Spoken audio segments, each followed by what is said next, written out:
Hey DeoGenZ, what is this be? It's Gaming Gauntlet podcast, you see. From current gen to even retro, I share with you all the info I know.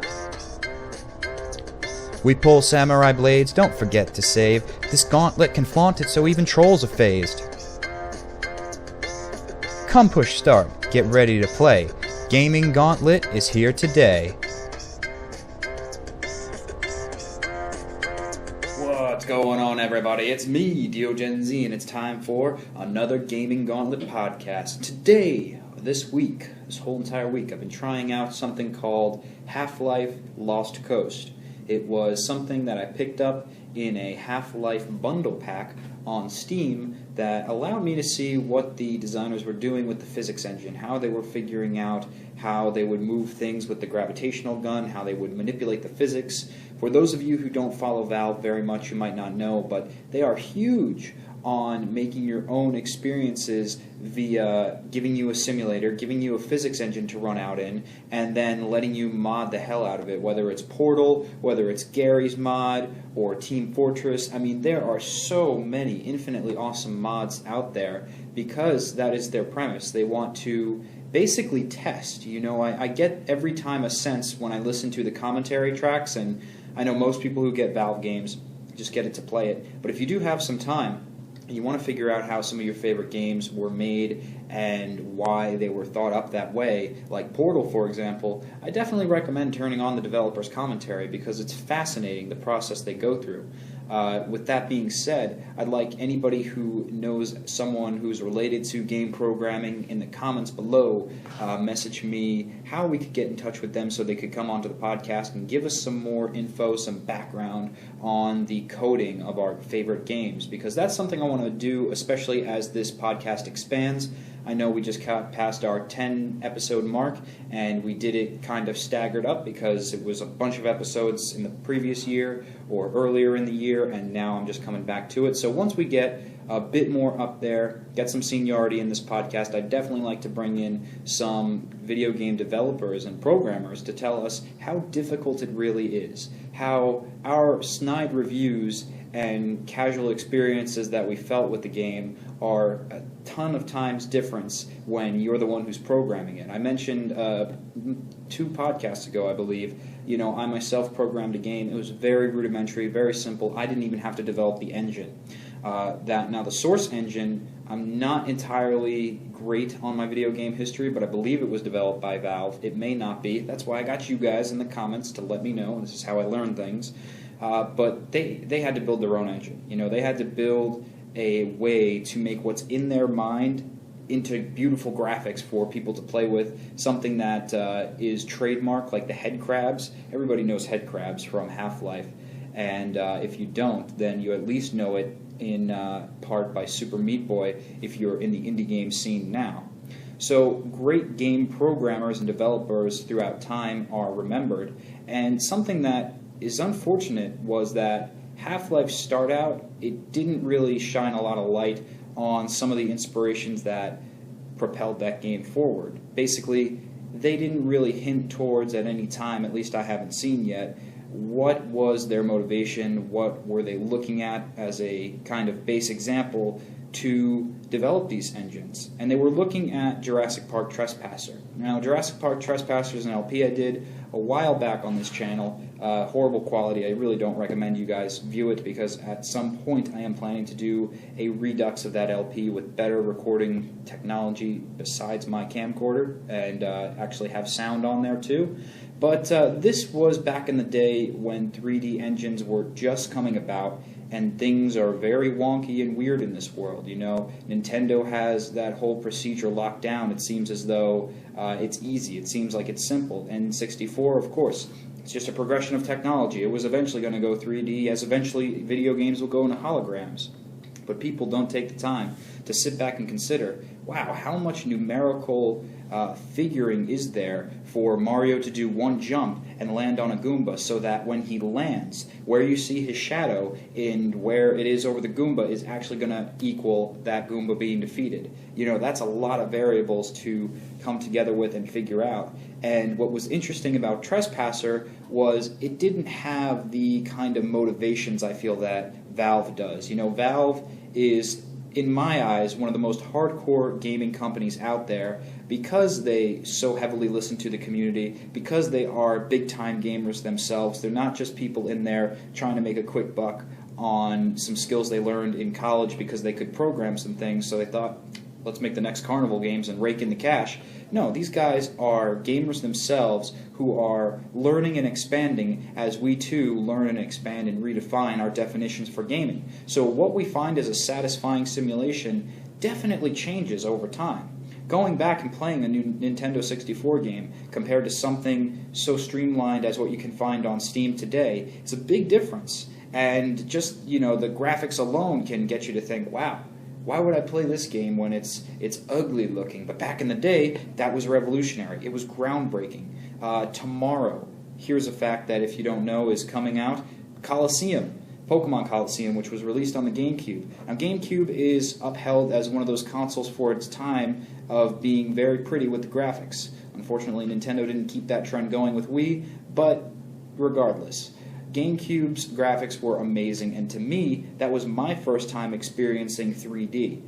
So it was unique for me in that I really didn't know Pokemon could jump out of the screen and have all these dimensions. I mean, I'd seen the rendered out drawings in anime. I never saw what they would look like as maybe character models. So as you progressively build on top of one technology, you know, you set another bar that's at this level, and things below it seem as though they wouldn't be a good experience. But go back to Pokemon Snap. You know, go back. I played that on the WiiWare Virtual Console when it came out because I never had an N64, and that game is fun as hell. I would love to see a remake of Pokemon Snap, especially a 3DS rendition of it, because you've got the gyro sensors in there, so of course you've got the looking around. You've got cameras on the other side of your DS, and not just cameras. If this was a 3DS remake, you have 3D cameras. So you're looking in your world, and you could have some kind of programmed coding that allows for maybe sunlight variation. So if you're in a really sunny area, maybe you'll see a sun kern, or maybe you'll see a hoppip, you know, and if you're in the grass, so there's a lot of green, it can differentiate between that. I don't know how high-tech, I don't know how souped up and powerful the memory of the 3DS is. Further blend the lines between a virtual experience and an actual experience that really stimulates our cortex, because every time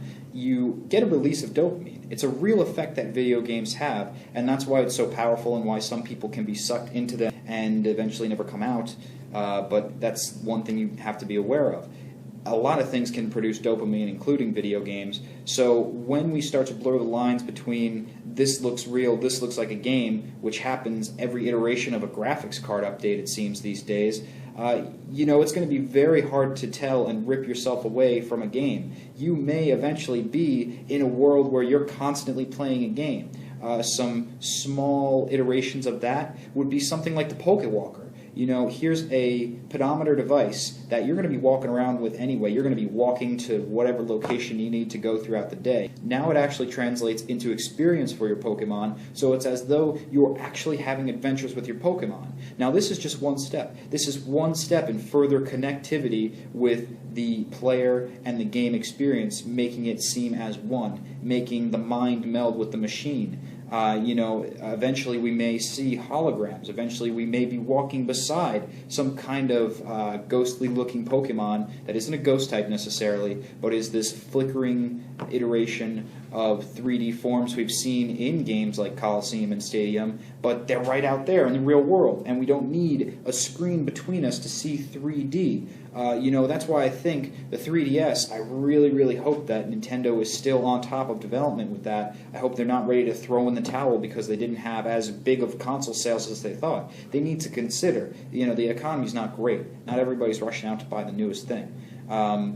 But that's no excuse to not innovate. That's no excuse to say, oh, well, we're going to stop the innovation of games right here. We're just going to kind of do a repeat process, because the 3DS is an exciting jump. It's an exciting spawn point from going from these super realistic simulators that Valve has worked on for so long, has had commentaries on in their games, to try and find out some real physics that's a lot of fun to work with when you have no physical boundary. the gravity gun is not impeded by your own physical prowess, so you could be any size, weight, or shape and pick up any item that is nearby the gravity gun's range. And that's really amazing. The idea that we can make physics puzzles in this playground is pretty intense. But how much more intense would it be if eventually we dropped all pretenses of a fake physical land that we have to play around with in a solo mode that's kind of lonesome after a while, and especially if nobody wants to play your mod. It's like, well, why did I even waste all this time developing all these puzzles in this physics engine? Wouldn't it be a lot more fun if everyone was involved in games, everyone was involved in these digital items that were clearly digital, you could see them comparatively, there would be some kind of difference in their visual frequencies. Maybe it would be, like I said, a flickering hologram, so you could see it's not real, you wouldn't run into it and think that it's going to smack you in the face.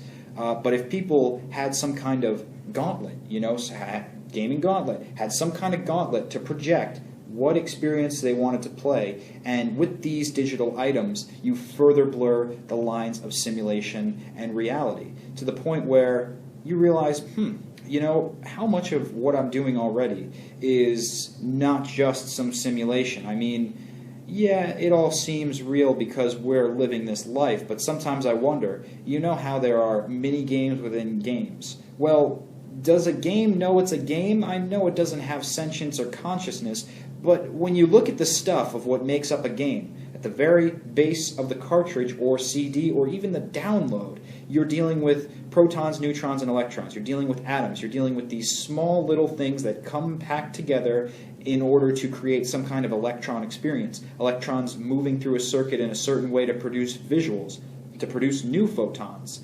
And so you have to wonder, at what point are we just kind of reactionary whirling photons, and where does life really begin? Yes, we have physical definitions and characteristics for life in our simulation, but that's just the thing. It's a simulation. You can't really go further past the microscope. If you think of us as the Earth as a cell on a slide, you can't go further out of that if you're not the one standing behind the microscope. So, in a sense, we may just be a game playing a game, playing a game, playing a game, playing a game. That's a far-fetched notion. But what propels me to think this is more and more I hear every day that there is some kind of mathematical code at the base of existence. And when you look at something like a fractal, you look at something, all these geometric patterns that emerge and all the symmetry that is beautifully natural in our world, it sort of is reminiscent, to me at least, of circuit boards. It reminds me of how circuits are programmed in series to accomplish a goal. And that may be what we are. I mean, in series, in the configuration of a human, yes, it's all cells. But if you really want to get technical, it's all cells plus the organisms that live within and on your cells. So you've got little packets of data building up to make bigger packets of data, us, that then go out and make more packets of data, whatever we come up with in our mind, and program out into realism, whether it's building a house, whether it's making a video. That is just different packets of photons reacting in a different way. And it seems to be a constantly recycling system, since so far scientists have deduced that energy doesn't get created or destroyed. It simply repeats. So there's no energy new coming into this system. It's all just a transference.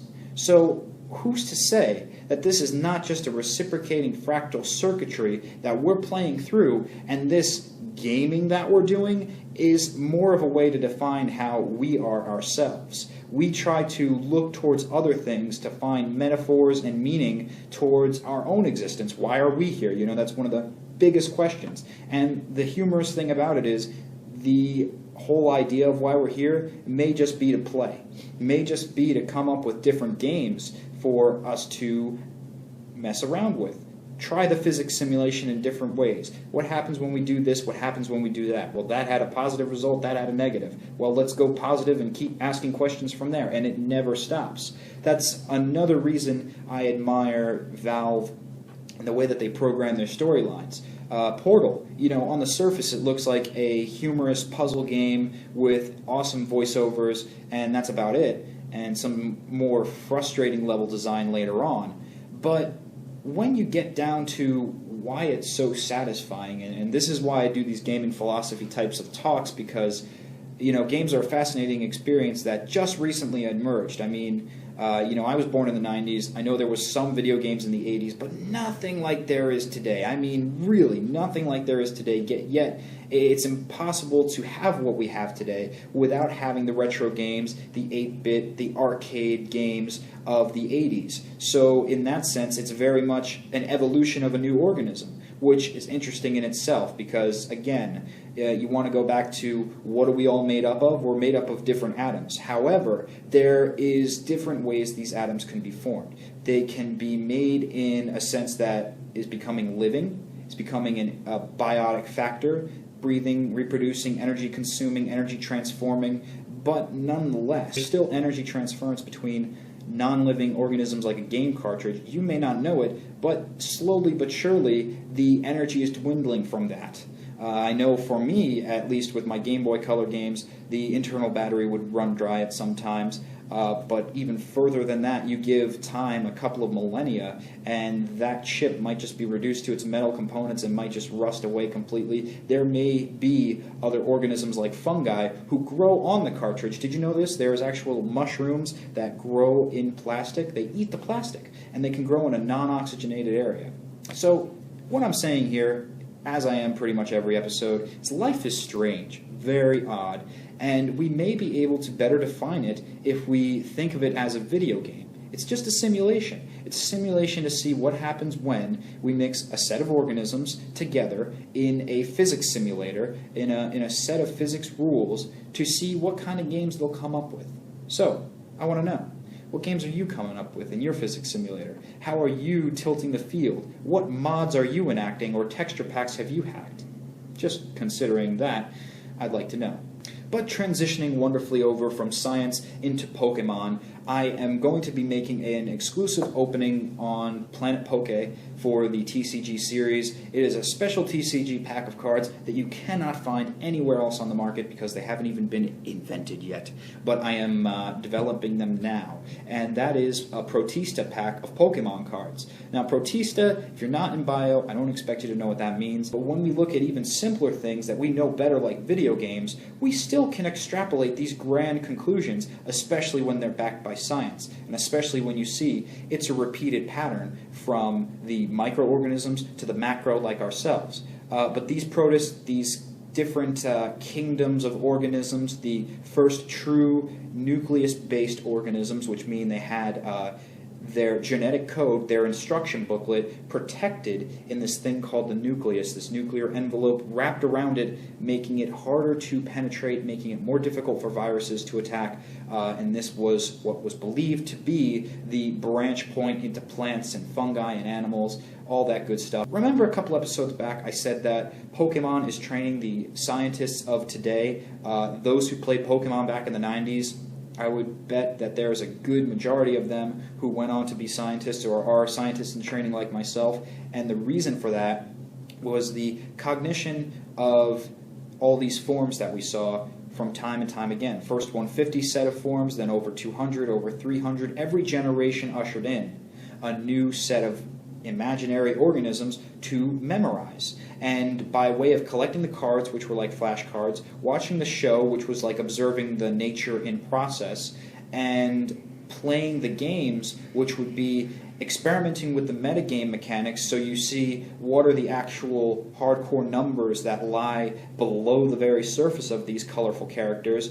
Working with all that is essentially the scientific process of questioning and experimentation. So what I'd like to show with this pack of Protista Pokemon is that you can take your standards of knowing, you can take how you learn from one area of your life, and you can apply it to anything. You can apply it to big concepts in science and math or English, whatever you're learning, or you can take it into defining what you think your life is going to be. Whether you want to define your life as a simulation of a video game that is infinitely repeating, or you just want to decide that I know Pokemon, so why can't I know these formulas?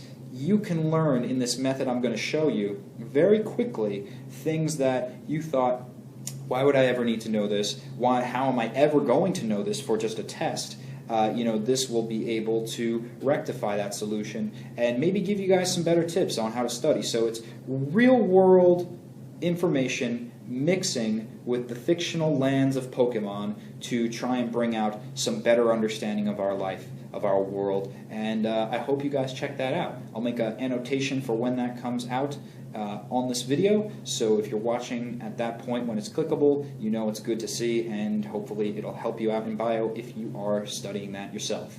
So from science to Protus to Pokemon, let's stay on the Pokemon because it is a Gaming Gauntlet podcast, and I did see last week some people were distressed that I went off topic of games. Hey guys, it's going to happen. It's a podcast, and especially when I'm rambling on just myself, all the ideas that come to the surface of my head, sometimes they're just going to be blurted out, and this is an archive of that sort. So I do apologize if you don't find the ideas fun, but if you go back to last week's podcast, I do talk about games in the second half, and it's all about adventure games. So if you're an adventure gamer, if you like to find new lands and explore worlds in your simulation, then you want to go check out episode 10 of Gaming Gauntlet. But 11, let me tell you what's great about this week. Pokemon Black 2 and White 2 came out on Sunday. And it's awesome! I love it. It's really fantastic. I've only gotten to Berg's Gym in Castelia City, but I like the pacing of it already. I like the animations. I think it's a lot more detailed,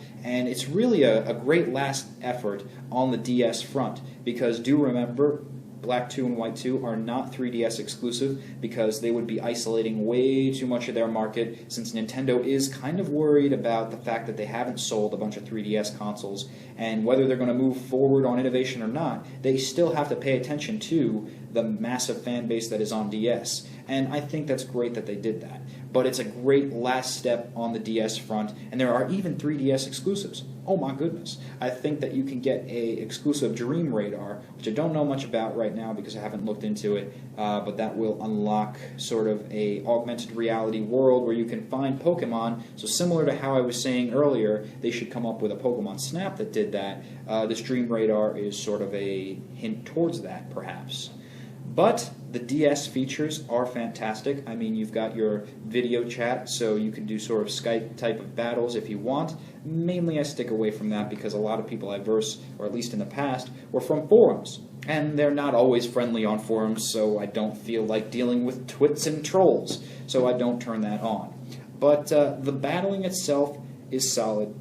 I think that so far what I've seen in just 2 gyms, the difficulty level has been balanced out much better, in that there are many different Pokemon to choose from. That's something I need to compliment them on for changing up, is that you don't just have Rattatas and Pidgeys, you don't just have Sentrets and Hoots, you have a different mix of types from town to town, and all of them are located within reasonable distance from each other. So if you wanted to go back and you said, well, I missed such and such Pokemon here, which you can now do because they included this thing called Habitat Mode for the Pokedex. And this is a great feature. What this does is if you've been in an area, it will show you all the Pokemon you've found so far, whether you have caught them or not, with a little Pokeball icon, and it will also mark a stamp on that region, on that sector of Unova, to let you know that you've seen everything there.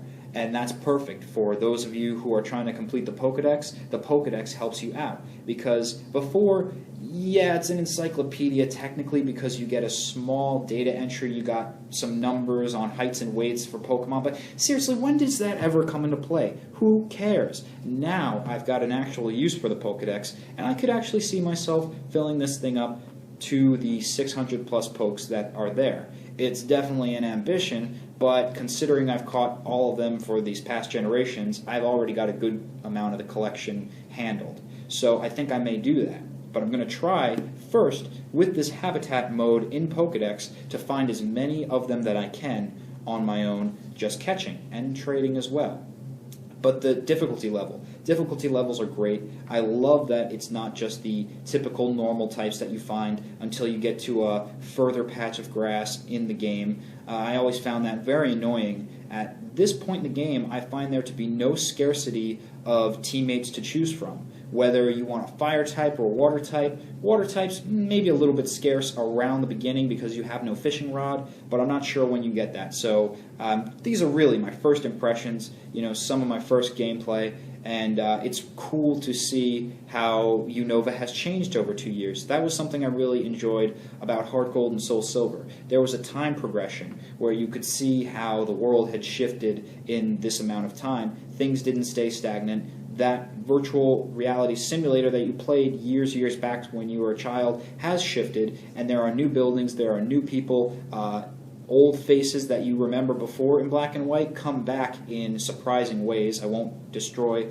any spoilers there, but it's really interesting to see who comes back and how they interact with your character. It's cool to see that they are still relevant, yet they have had their own changes as well. It's great. It sets kind of everybody back to level 1 or the beginner level. It sets everybody back to that standard that Ash Ketchum usually does in the anime, where he leaves all his good Pokemon behind before he goes on a new adventure. And I think it does it really well. I think that the levels are so much better matched, and I find myself getting into longer matches with level 13 versus level 15 Pokemon, and it being exciting still. Even though it's this low-level base, and I haven't yet trained in EVs, this is why Pokemon has this massive staying power. They've done this well over these past plus decade that it's been going on for, that whether you know a lot of information or not, you're still able to participate and still able to live and grow and be fascinated by the new evolutions that you get. Something that's really cool is they have Riolu. They have a lot of evolutions that take friendship, which is a good theme for the player to have now that Team Plasma is back. And that transitions me into my next point. Team Plasma is tiresome. There was actually a spin-off, I don't think it's even a ROM hack, I think it's just a flash game put out by the People Emitting Terrible Assumptions organization. You know who they are, the People Emitting Terrible Assumptions. You just get the acronym that. I don't want to give them any props because they're idiots, but my friend Bill Cosby Plays did a mini playthrough, a really quick one, of Pokemon Black and Blue, this humorous game that was put out, and it's just hilarious. It makes me chortle so much, but I don't want to pull too much attention to their organization because they are idiots and they do a lot of things that are not only bad for the humans but bad for animals, so it's not even something to mention. But the LP is hilarious and the dialogue is funny as fuck, and it makes me think, this is so repeatable. Now people who don't even play Pokemon, like these People Emitting Terrible Assumptions organization, these people now are reprogramming the story in their own way, and they just have to take X bad team and make them do bad things, and it's like, oh yeah, that's pretty much any repeatable Pokemon storyline, and it makes me wish that Nintendo would take a closer look at ROM hacks. Now, I've only done maybe one Pokemon ROM hack on this channel, and that is Prism. The reason I don't do too many of them is because, just like Prism, it wasn't finished. At the time I was playing it, which I downloaded that beta in 2010, so I don't even know if there's a new one out, because I'm not updated on that, but it didn't complete itself. It didn't go through all of the gyms, didn't go through the Elite Four, and it was a fun time. Something I really love ROM hacks for is that it's interesting dialogue. It's not the same repeatable, go get 'em positivity. It's, you might run into some trolls in the land of the ROM hacks. You might run into some wacky professors, but it's all pretty humorous, and I love it. And what got me thinking about the comparisons between ROM hacks and official put-out Pokemon games is the variation of Pokemon in the fields. Just that factor that you're not fighting all the same Pokemon again makes Black 2 and White 2 so far a much more enjoyable experience than the original was, or than Diamond and Pearl was, or maybe even the third generation games were too, because that was not only a repeated storyline, but the same type of Pokemon with a different reskin. I don't care what you say. Patrat and Rattata are essentially on the same level of stats and benefits and weaknesses to using it. So why would you want to see and fight with a different reskin of a Rattata every generation? It gets boring. The ROM hacks, however, they like to throw in all the Pokemon from all 5 generations, all 4 generations, depending when you get this ROM hack. But it's so awesome because you see the fan-made dedication to the series. You see how people do the repixelating colorations of the sprites so that they mix with the palettes of whatever generation game they're putting it in, whether it's Crystal or if they're going to make a Fire Red, Leaf Green hack. I see a lot of those often. I guess it's an easy one to hack into. But those have different storylines. They don't necessarily make you the top trainer who is going around trying to defeat the evil team all the time. Sometimes you're just going around and you don't really learn the story until you go further into the town. You're like, well, I've got a Larvitar, and at certain points in the game I could switch to control the Larvitar, but I don't know exactly where I'm going. And that's, the problem versus ROM games and the official. The official games, they've got discipline, they've got time restraints, they've got money that's held over their heads, and they know that if they do a poor job, their life, their job, livelihood is on the line. People who are making ROM hacks, this is just a passion. And I understand with a passion, you don't always have time to flesh out and finish the experience, but sometimes it gets sort of frustrating when people put out ROM hacks and they put them out without disclaimers. Now, if you're a ROM hack developer and you're putting out your ROM hacks for people to beta test, that's perfect. That's great because you need to check, and if you're just one lone person who's very passionate, it's hard sometimes to go through your game that you just constantly programmed to do all these minor checks for glitches and consistency.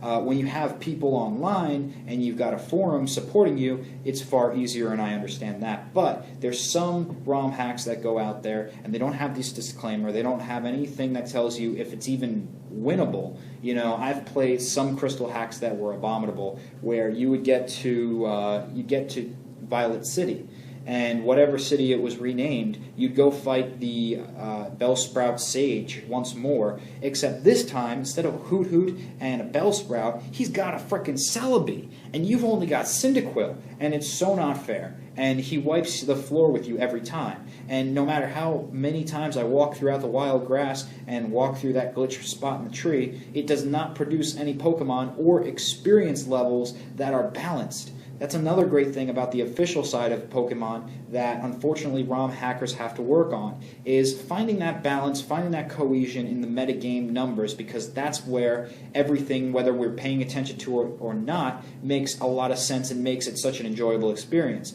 If it wasn't for all the testing that Nintendo did previous and finding the balances to the metagame and finding the type advantages, which are, having appropriate weaknesses to their vast strength. You don't want to have an Uber for every Pokemon you make, because then it will be a very non-rounded experience, and when you go out to train, you go out to raise some of these lower level forms, they're not going to be a big help when they're being wiped out by Ubers like Celebi every time.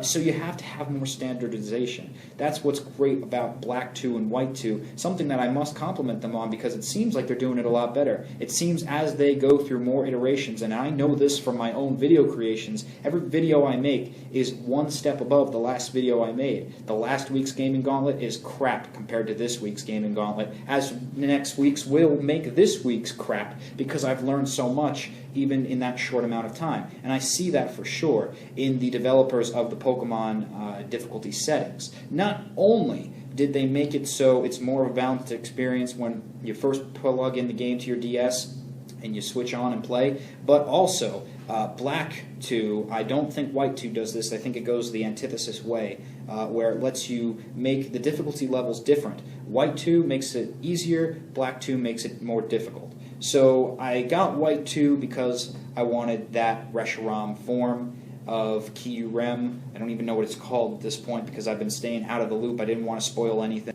But that's also something that's good about White 2. I get to see, knowing that it only gets easier, what's the difficulty level starting out? Now, answer me this one, peoples who research Pokemon more than I do and are more in the news loop than I. Is Black 2 initially easier than White 2? I wonder, because the challenges I'm getting right now in White 2 are phenomenal. I even have more difficulty with wild Pokemon AI than I used to. I see them using a lot more supporting moves. I see them trying to set up on me more often. In the past, I've noticed the AI just keeps using almost as if they're button mashing the A button, keeps on using the one offensive move they have, or keeps on using the one supporting move they have, and they never mix it up and say, okay, I'm going to do one stage increase of attack, then go attack and not worry about keep increasing until my hit points are gone. They actually vary it up, and they actually decide to strike when you are off your guard. So for that, I must say, I'm enjoying Black 2 and White 2 immensely. I will not be doing an LP of it on this channel anytime soon. All right, now listen, anytime soon does not mean never, but I don't plan on doing it within this year. I don't even know about next year because I'm going to be in Colorado come the spring term of college, so a lot of things are going to change, but you may or may not see that series come about. Well, let me remind you, if you're having some withdrawals of Pokemon LPs and you're just watching this when this comes out on Friday, tomorrow I'll be premiering Pokemon Coliseum. So that is a fun 3D GameCube game for you guys to go back and check out, especially for some of the new gamers here. That's what I love about the ever-increasing generations of Pokemon. There's a different level of knowledge about it, so even if you're just coming onto this channel because you saw Gaming Gauntlet or you saw something on Planet Poke and you're like, this guy knows what he's talking about Pokemon, but I only know the black and white generation, the 5th gen. What's all these other subsequent generations all about? That's what's so cool. Going back in time to do an LP that was so much fun back then, it brings it into a new level of awareness for gamers now who may not have played GameCube, just like I did not play N64. So I still have not really even experienced Stadium, except when I go over to my friend's house and we play casually with whatever rental Pokemon he has. I am going to close out another edition of the Gaming Gauntlet podcast. Hope you all enjoyed immensely. I had a fun time doing it, fun time playing through Black 2 and White 2. I'll probably have a lot more to say on it next week as I progressively get through more of the game and see how it changes or how it doesn't change. So far, my impressions of it are overall positive. But it's important to note that it's hard to get down on a well-programmed game like Pokemon when it's been well-established since Pokemon Red back in like 1996-98 when it came over here out in the US. So I'm curious today, if you've got White 2 or Black 2, let me know. What do you guys think of this experience? Is it that much different than the original Unova adventures? Is it something to consider for the story, or is it just yet another good metagame match simulator? And before I go, I almost forgot, viewer mail. Keeping within the theme of the new Pokemon release, I go back to ask people questions about what they thought on the newest Wii version of a Pokemon game, Pokepark 2 Wonders Beyond.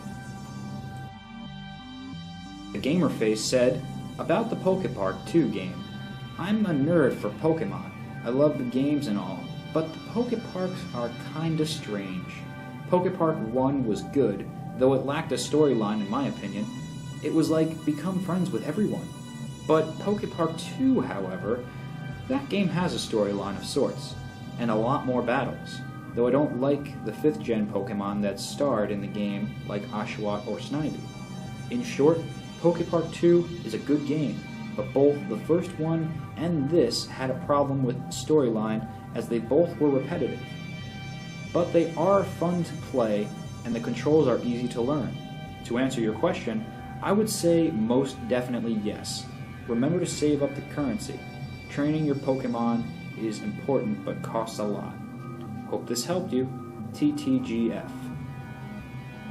EVLover16 said, I've played it, and while I agree that in parts it is simple, in other parts it is very complex and amazing.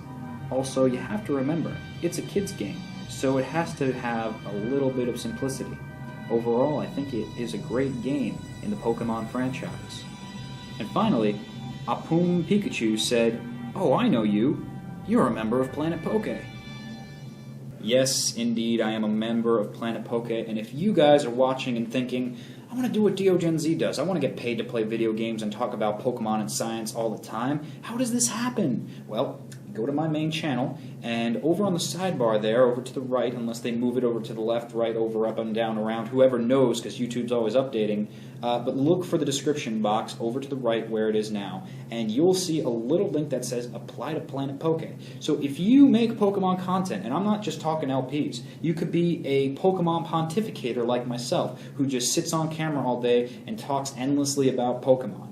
If you like to do openings of cards, if you like to collect the figures, whatever it is in the franchise that you find fascinating, you could check it out on Planet Poke, whether you want to just subscribe, be a part of Planet Poke, be a content producer, start to get paid for what you do. It's all available, and the apply link is on my channel. Now, as far as Poke Park 2 goes, I agree. I agree with the people who commented on the letters I've sent out that it is a simple game, but I did mention this in my LP. It's mainly for kids, so I can't be too tough on it, but I like to get the general gamer population kind of consensus, even if it is just a couple of messages a week. I will return to that question once we get some more insight on that in the inbox.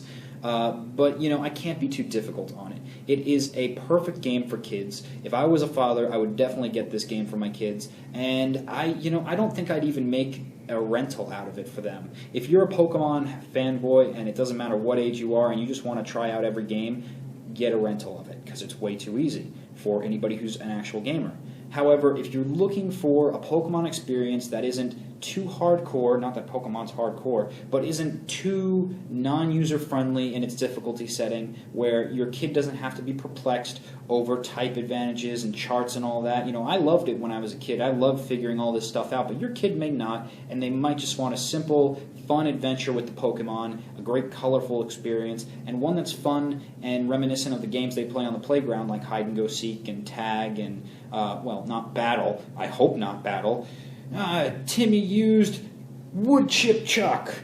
It was super effective. Accuracy was lowered. But this is a great game. Poke Park 1 and 2 are both phenomenal pickups, and are, I'm sure, at least Poke Park 1 at this point, is a lot cheaper than it was on the onset of its release. So go get it, go pick it up, and Gamefly too. That is another method of getting games that you don't have to hold on to. So if your kid is not sentimental about collecting every game, go with that option too. But that does it for me, DeoGenZ. Remember to subscribe to the channel if you like this podcast, if you like Let's Plays. I do indie games, I do regular console games, I do them all. Any game that I've had an awesome experience with and want to talk about, I will tell you endless stories from my childhood and beyond of why this game is so awesome. So subscribe for that, and also remember to check out Planet Poke. I do a weekly series there. It airs every Saturday or sometimes Sunday, depending on when I get the thing out, that will tell you how you can raise masterful metagame monsters for your team. So if you're in a bit of a pinch and not knowing where to go with your metagame team, and I mean versing people on Wi-Fi, check out Pokemon of the Week. There's a playlist on Planet Poke. Subscribe while you're at it there too, and it will give you some great insights on attackers, on walls, what supporters do, and pretty soon, I lie, eventually, in the future, I am going to be doing an EV training series reboot on this channel, because I have done one in the past for the Hard Gold Soul Silver series, never actually finished it. I'm going to finish it, but for the black and white generation, because it makes more sense. More people have that game than they do Hard Gold and Soul Silver, so it's what I'm going to do. In the meantime, I'm DeoGenZ. Remember to check out Pokemon Coliseum. That is going to be a blast of a walkthrough to do. It's going to be also 100% too, so if you were wondering, how do I get and where do I find every Shadow Pokemon available, including the two non-Shadow Pokemon that you can get. One is not so impressive. The other one is a gift that has to go through many tests and tribulations before you can obtain, and I'll show you how to do it and how to win all throughout my walkthrough. So check that out. I'll see you next week.